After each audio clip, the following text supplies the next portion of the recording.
대화 가운데 하나만한 대화가 있고 유익한 대화가 있습니다. 자, 어떻게 하면 우리가 좋은 대화를 할 수 있는가에 대해서 말씀을 나눠보자 합니다. 본문은 창세기 42장 22절의 말씀을 가지고 은혜를 나누고자 합니다. 그들이 서로 말하되 우리가 아우의 일로 말미암아 범죄하였도다.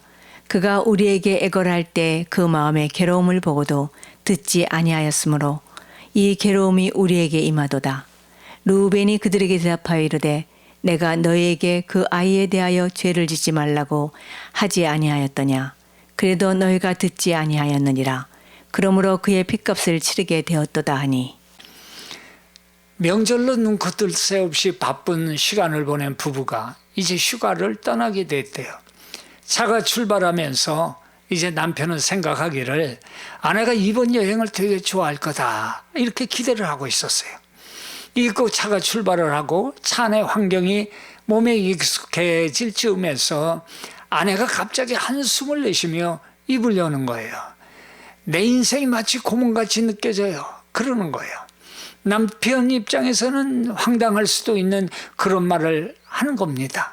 그렇지 않아도 바쁜 시간 내서 아내를 위해서 이번 여행에 시간을 만들고 단둘이 떠나게 됐는데 고맙다느니 아니면 즐거울 거라니 이런 말은 못할지언정 갑자기 인생이 고문이라니 이런 말을 들을 때 보통 억울하다는 생각이 들 수가 있겠지요. 그런데 이 남편 길게 숨을 고릅니다. 그리고는 말을 합니다. 난 당신 말이 무슨 뜻인지 알아. 나도 마지막 남은 한 방울 진까지 모조리 쥐어 짜인 듯한 그런 기분이었어. 그러자 아내는 남편의 말에 공감을 하는 듯 하면서 얘기를 합니다. 여보, 이번 여행은 참으로 즐거운 여행이 될 거야. 환하게 웃음을 보이기 시작했다는 거예요.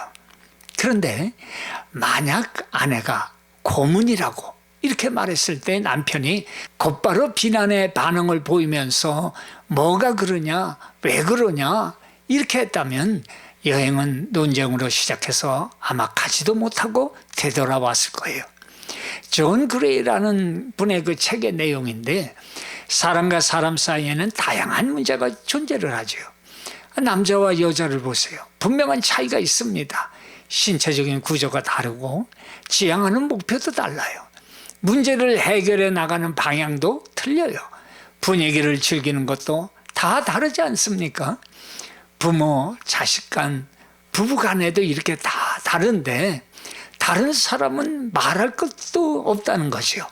그런데 문제 해결을 위해서는 그 문제를 붙들고 논쟁으로 이끌고 가지 말라는 거예요. 가장 중요한 것은 문제를 감싸는 대화를 해야 된다는 거예요. 논쟁과 대화, 이건 다르다는 거죠. 논쟁의 주어, 그건 자기, 그리고 자기 주장이에요. 그리고 그걸 관철시키는 거예요. 그걸 자기의 능력이라고 생각한다는 거예요. 그러나 대화는 서로의 관계를 유지하는 것이 중점이에요. 누가 옳고 그른가가 결론이 아니라 상대방과의 관계를 이어가는 것이 대화의 처음과 나중이라는 거예요. 창세기에 보세요. 인간을 만드신 하나님 창조일에 사람과 대화하시기를 원하셨죠. 그리고 그 선악과를 먹고 말씀에 불순종한 죄지은 인간을 바로 쫓아내지 아니하시고 먼저 대화를 원하셨어요. 그런데 아담과 하와는 대화 거절하고 숨고 변명하고 책임 전가하고 그랬지 않습니까? 하나님이 그들이 뭘 했는지를 몰라서 대화를 하시려고 하신 거 아니잖아요. 오히려 그들과의 관계를 유지하시기를 원하셔서 그들이 저지른 사건이 하나님과의 관계에 어떤 영향을 끼치는지를 아담과 하와가 바로 알고 또 치유받기를 원하셨던 거예요. 그리고 다시 돌이키고 관계를 이어가시기를 원하셨던 하나님이라는 거지요. 사람의 죄악으로 인해서 하나님과의 관계가 끊어지는 것을 가장 가슴 아파하신 분이 누구였을까요? 하나님 아니겠어요? 그래서 대화하시기 원하시고 부르시고 관계를 이어가시기를 원하신다는 거예요. 그러나 사람은 창세기나 지금이나 하나님과 대화하기를 거부하고 있다는 거예요. 그리고 우리와 대화하시기를 원하시는 그 하나님 앞에 나아가기에는 이미 우리의 죄의 마음과 행동과 말들이 하나님 앞에 가까이 갈 수가 없게 되어버렸다는 거예요. 그렇기에 중간에 누군가가 이 대화를 연결시켜 줘야 하는데 바로 하나님이 육신의 몸을 입고 이 땅에 가장 천하고 낮은 곳에 오셔서 죄인의 모습으로 죽으심으로 우리의 죄인된 마음을 헤아려 주신 거 아니에요? 그리고 3일 만에 부활하심으로 십자가를 통해서 용서와 화해가 이루어진 것이에요. 그분이 예수님인 것이에요. 그게 요한복음 3장 16절 말씀 아닙니까? 하나님의 세상을 이처럼 사랑하사 독생자를 주셨으니 이는 저를 믿는 자마다 멸망치 않고 영생을 얻게 하려 하심이니라, 이렇게 말씀하시죠. 하나님과 사람 사이의 대화를 우린 보통 기도라고 합니다. 사람과 사람 사이의 대화는 관계를 전제로 한다는 사실을 기억하시기를 바랍니다. 잠언 17장 19절에 다툼을 좋아하는 자는 죄가를 좋아하는 자요 자기 문을 높이는 자는 파괴를 구하는 자니라 말씀하지요. 자, 우리 서로 대화하십시다. 그런데 서로 대화하면서 서로 좋은 대화도 있지만 유익이 되지 않는 대화가 있다는 거예요. 그 첫째가 과거를 한탄하는 얘기라는 것입니다. 창세기 42장 21절 이하의 말씀을 보게 되면 요셉의 형들이 요셉을 애굽의 노예로 팔아버렸지요. 오랜 세월이 지난 후에 온 세상에 흉년이 들어서 형들은 먹을 것을 사러 애굽에 내려왔는데 애굽의 총리가 된 동생 요셉 앞으로 끌려오게 됩니다. 요셉은 양식을 사러 온 형들을 단번에 알아봤어요. 근데 형들은 요셉을 알아보지 못한 겁니다. 당연히 팔아먹은 동생은 이미 죽었거니 이랬겠지요. 그러니 애굽의 총리가 자기들이 노예로 팔아버린 요셉 동생일 줄이야 누가 생각인들 해봤겠어요. 그래 요셉이 통역을 내세워서 얘기를 하는데 너희는 정탐꾼이다 이러는 거예요. 그때 형들이 깜짝 놀라서 얘기를 주고받는데 과거에 자기들이 동생 팔아버린 일들을 한탄하고 있는 거예요. 그 21절 말씀인데 그들이 서로 말하되 우리가 아우의 일로 말미암아 범죄했다. 그가 우리에게 애걸할 때에 그 마음의 괴로움을 보고도 듣지 아니하였다. 이 괴로움이 우리에게 임하는구나. 22절 그때 첫 형인 루벤이 그들에게 대답하여 이르되 내가 너희에게 이 아이에 대하여 죄를 짓지 말라고 했지 않느냐. 그래도 너희가 듣지 않았잖아. 그러므로 그의 핏값을 오늘 치르게 됐다. 과거에 자신들이 한 일들을 한탄을 하고 있는 거예요. 과거의 행위가 나쁜 현실로 돌아오게 될 줄이야 정말 몰랐다는 거예요. 지금 그렇게 한탄은 하지만 정탐꾼이라는 누명을 벗기에는 자기들이 할 수 있는 것들이 아무것도 없었다는 거예요. 자기들은 지금 알지도 못하고 얼굴 들고 볼 수도 없는 애굽 총리인 동생분의 처분만 기다리는 처지가 되고 만 것이라는 거죠. 자, 여러분의 추억 어떤 추억입니까? 좋은 추억도 있을 것이고 나쁜 추억도 있을 겁니다. 그게 살아온 인생에 어떤 영향을 미치던가요? 우리 모두를 포함한 보통 사람들은 이야기할 때 서로 공감하는 주제인 지난 추억에 대해서 이야기를 합니다. 그런데 과거를 회상하는 추억의 종류, 이게 참 다양한 그런 종류가 있습니다. 몇 가지로 나눠보자면 먼저 이런 경우예요. 야, 내가 20대 때는 진짜 인기가 많았다. 내가 어릴 때는 수재, 영재라는 소리만 듣고 살았어. 내가 옛날만 같아도 무엇이든지 다 할 수 있었는데, 이런 추억을 얘기하는 사람을 현실 도피형의 추억이다 이렇게 말할 수 있어요. 또 다른 것은 용돈 받고 공부할 때가 편했지. 그때 내가 그 땅만 샀으면 지금 벼락 부자가 되었을 텐데 또 내가 몇 년 전만 해도 너 같은 사람들 쳐다보지도 못할 사람이었어. 이렇게 말하는 사람. 이 신세를 한탄하는 신세 한탄형 추억이라는 거예요. 그 반면 반대의 경우도 있어요. 나는 술만 먹으면 계속 실수하네. 그때 내가 너의 마음을 한 번 더 어루만져 주었어야 했는데 아버지 돌아가시기 전에 내가 한 번 더 찾아뵈었어야 했는데 바쁘다는 핑계로 불효했어. 이런 말들을 하면 과거 반성형 그런 추억이다, 이렇게 말씀을 할 수 있어요. 하나 더 보면 미래지향형 추억이라는 게 있어요. 내가 말을 막하고 화를 자주 내서 아내와 아이에게 상처를 줬어. 이제는 좀 더 가족을 생각하고 부드럽게 말을 해야 되겠어. 주의를 배려하지 않고 내 마음대로 말하고 결정을 했어. 주변을 먼저 생각하고 공감을 해야 되겠어. 돈이 생기면 나를 위해서만 사용했는데 이번 기회에 나보다 어려운 사람들을 위해서 나누는 삶을 살아야 되겠어. 이게 미래지향형 추억이다, 이렇게 분류를 할 수가 있습니다. 그런데 말이에요, 추억이 추억에서 끝이 난다면 그저 감성적인 얘기거리일 뿐이라는 거예요. 그러나 추억을 통해서 자기를 돌아보고 앞으로의 삶을 변화시키게 된다면 그 추억이 안 좋은 기억일지라도 합력해 선을 이루어 주시는 하나님의 손길을 보게 될 것이다 라는 거예요. 누가복음 22장에 보면 베드로의 추억이 시작이 됩니다. 나를 따르라.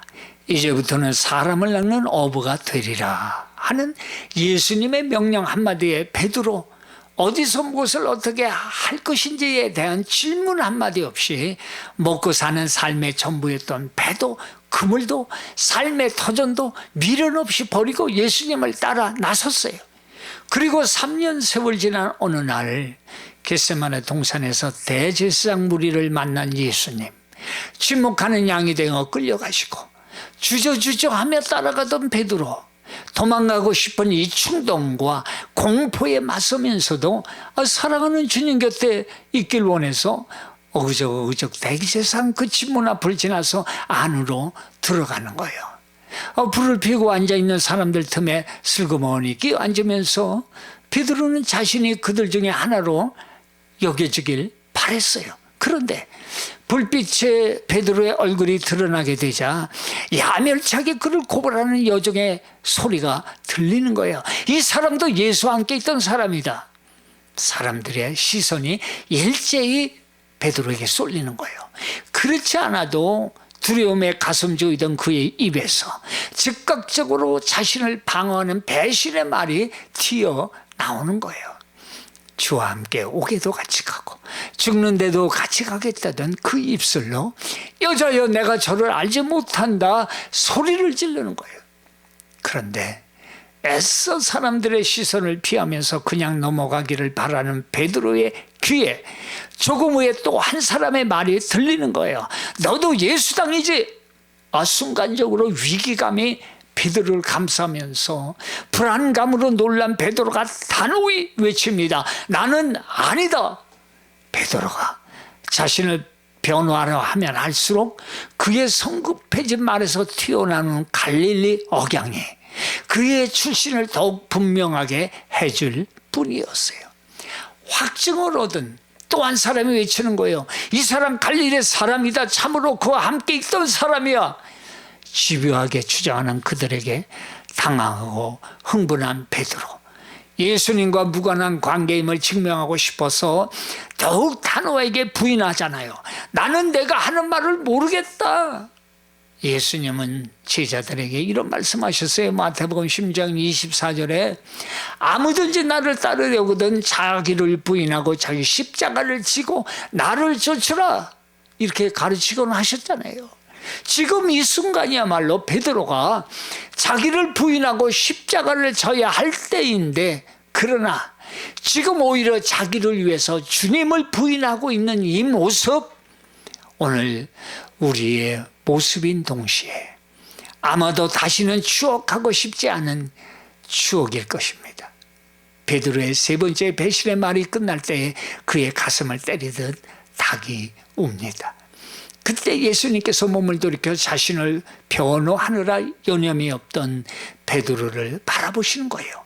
주님의 시선에 사로잡히는 순간 베드로의 가슴 한없이 쉼없이 무너집니다. 새벽에 닭이 울기 전에 내가 나를 부인하리라. 그제야 주님이 하신 말씀이 사실로 되는 순간임을 직감한 거예요. 예수님은 책망이 아닌 슬픔과 안쓰러움의 눈빛으로 이 나약한 제자의 당황을 이해하시며 그를 바라보시는데 그 눈빛은 변함없는 사랑이셨다라는 거예요. 그 주님의 품에 배반의 돌을 던진 더러운 자신의 모습이 추하고 부끄러워 차마 그 자리에 있지 못하고 뛰쳐나가 베드로는 통곡을 합니다. 그러나 추억일 뿐입니다. 눈물을 흘렸지만 변화는 없었다는 거예요. 그를 결국 변화시킨 것은 바로 성령을 받은 그 다락방의 기도의 사건 뒤라는 거예요. 우리는 우리의 변화를 만들어낼 수가 없는 사람들이에요. 능력도 없어요. 변화하고자 하는 의지도 약합니다.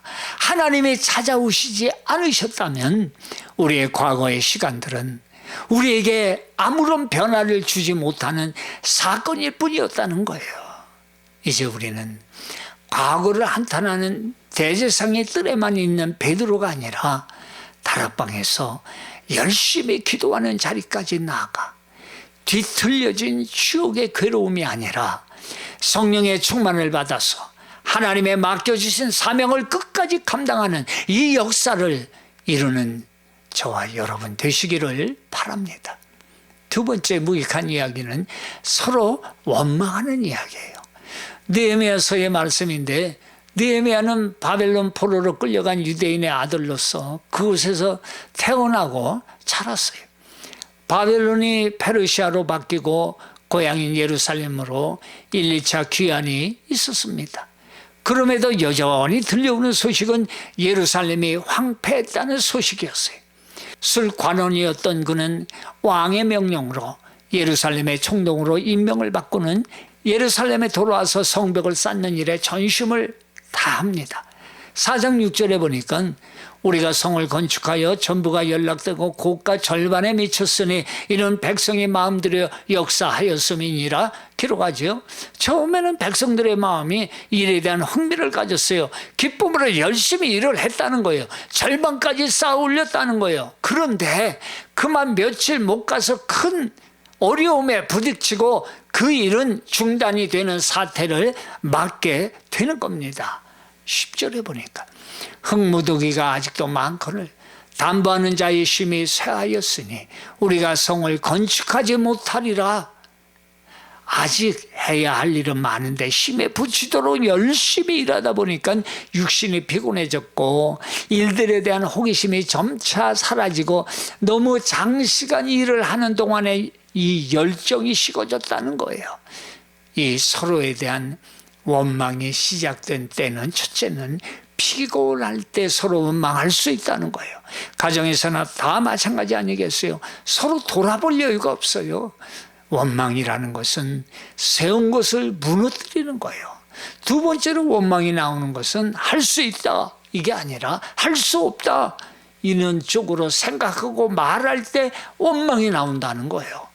우리가 성을 건축하지 못하리라 그러잖아요. 그들이 생각하고 계획한 대로 일을 속히 끝내지 못하게 되자 그들은 확신을 하지 못하고 우리는 그 일을 할 수 없습니다. 그 일은 불가능하다. 우리는 포기해야 합니다. 이렇게 말하고 있다는 거예요.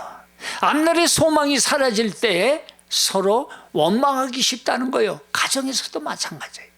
세 번째는 회방꾼과 장애물 때문에 두려워하고 서로 원망할 수 있다는 거예요. 느헤미야 4장 7절의 말씀 보니까 산발락과 도비아와 아라비아 사람들과 암몬 사람들과 아스돗 사람들이 예루살렘 성이 중수되어 그 허물어진 틈을 메꾸어 간다 함을 듣고 심히 분노하여 그러죠. 방해꾼들이 성벽을 쌓는 것을 보고 분노하고 회방을 하려고 몰려온다는 거예요. 이때 서로 원망할 수 있다는 거예요. 두려워서 말해요. 사람들은 고난을 넘어서지 못하고 좌절할 때 아주 넘어질 수 있다는 것을 보여줍니다. 요즘은 하루를 사는 동안에도 감당기 어려운 고난으로 삶을 포기하는 사람들이 얼마나 많은 줄 몰라요. 사도 바울도 자기가 당한 고난을 얘기할 때 내가 수고를 넘치도록 하고 옥에 갇히기도 더 많이 하고 매도 수없이 많고 여러 번 죽을 뻔했다 기록하지요. 이 말은 마치 배에 짐을 너무 많이 실어서 배가 그 무게를 견디지 못하고 가라앉을 지경이 되는 것을 말씀해요. 견딜 힘에 지나도록, 버틸 힘에 지나도록 바울에게 가해지는 고난의 무게가 너무 커서 이기지 못하고 인생의 배가 침몰할 지경에 이르게 됐다라는 고백이에요. 그래서 살 소망이 끊어지고 마음속으로는 이제는 죽었다, 사형 선고를 받았다 말하고 있잖아요. 그만큼 어려웠다는 거예요. 하지만 바울은 원망하거나 절망하지 않았다는 거예요. 그 대신 생사화복을 주관하신 하나님만을 바라봅니다. 하나님은 그 고난을 참을 수 있게 하시며 넘겨주시고 또 피할 길을 내사 또 넘겨주신다는 거예요. 그 고난이 원망을 만들어낸 것이 아니라 그를 더욱 예수님을 위해 죽을 수 있는 사명의 사람으로 만들어주신 거예요. 뭐가? 고난이 말해요. 사도행전 20장 23절 4절을 보면 바울은 고난 후에 자기의 마음을 이렇게 고백하잖아요. 오직 성령이 각성에서 내게 증언하여 결박과 환난이 나를 기다린다 하시나 내가 달려갈 길 주 예수께 받은 사명 곧 하나님의 은혜의 복음을 증거하는 일을 마치려 하면은 나의 생명조차 조금도 귀한 것으로 여기지 아니한다 말씀해요. 고백해요. 기억하시기 바랍니다. 고난은 원망의 원인이 아니라 사명의 시작이라는 거예요. 서로의 대화 가운데 이제 원망을 접어두고 고난 속에 믿음으로 말씀을 확신할 때 기적은 일어나게 되는 것입니다. 마지막으로 서로의 유익한 이야기는 소망을 말하는 거예요. 아메리카 대륙을 발견한 콜럼버스 이런 얘기를 해요. 만일 선원들이 투표를 해서 항해를 했다면 나는 대서양의 3분의 1도 건너지 못하고 거기서 죽었을 것이다. 그런 얘기를 하는 거예요. 선원들은 날마다 돌아가자고 선동하고 무기로 대항하면서까지 배를 돌리려고 했지만 콜럼버스는 그걸 극복하고 앞으로라는 전진 명령만 내렸다는 거예요. 누구의 말을 들을 것이냐. 이 분별을 잘해야 한다는 거예요. 사도행전 27장에 보면 바울이 로마로 압송되어 가지요. 호송관이었던 백부장이 이 선장과 선주의 말을 듣고선 계속 항해하다가 유라굴라라는 태풍을 만나게 됩니다. 모든 사람들은 살 소망을 잃었어요. 20절 보니까 여러 날 동안 해도 별도 보이지 아니하고 큰 풍랑이 그대로 있어 구원의 여망마저 없어졌다. 모든 걸 포기했다는 말이에요. 그들이 서로 원망했겠지요. 왜? 어려우니까, 죽게 되었으니까. 왜? 떠나가지고 이 지경을, 바울의 말을 들을 걸, 바다를 잘 안다는 선장은 뭐야? 하지만 원망해봤자 이미 때는 늦은 거예요. 뭘 말해줘요?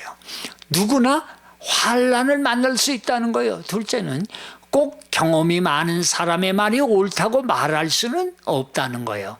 그런데 더 중요한 것 셋째는 어려운 환경을 계속 말하는 건 다 같이 죽자라는 거라는 거예요. 누구나 다 보고 있는 걸 계속 말하면서 원망하는 건 고난을 헤쳐나가는 길이 아니다라는 거예요. 네 번째는 믿음의 사람들은 환경을 말하는 사람이 아니라 하나님의 말씀을, 소망을 말하는 사람들이라는 거예요. 바울이 그런 사람이었어요.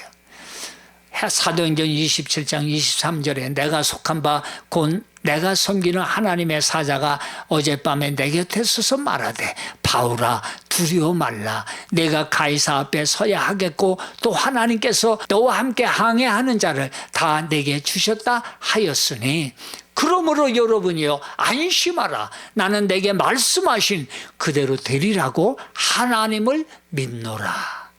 이게 풍랑 속에서 믿음을 가진 사람들이 해야 할 대화라는 거예요. 우린 계속 문제와 그리고 어려움에 대해서 얘기만 하는 사람, 이런 사람이 믿음의 사람이 아니라는 것입니다. 믿음의 사람은 앞으로 나갈 길 소망과 하나님의 말씀을 붙들고 대화하는 사람들이라는 거예요. 예수님께서는 십자가에서 우리의 죄를 위해서 죽으셨을 뿐만 아니라 부활하셨지요. 요한복음 10장 10절에 내가 온 것은 영원한 생명을 얻게 하고 그것을 더 풍성히 얻게 하려는 것이다. 이게 소망 선언이었고 그것으로 끝이 아니라 죽음에서 부활하심으로 이 땅을 살아가는 우리에게 세상은 잠시 지나가는 시간이고 십자가 부활을 믿는 사람에게 영원이라는 소망을 우리에게 주신 거예요. 요한복음 11장 25절 이하에 예수께서 가라사대 나는 부활이요 생명이니 나를 믿는 자는 죽어도 살겠고 무릇 살아서 나를 믿는 자는 영원히 죽지 아니하리니 이것을 내가 믿느냐? 오늘도 우리에게 묻고 계시는 거예요. 고난 속에 무의미한 과거 한탄과 원망의 대화를 접어두시고 말씀 속에 희망의 대화를 나누면서 영원한 천국에 소망을 두시며 승리하시기를 축원합니다.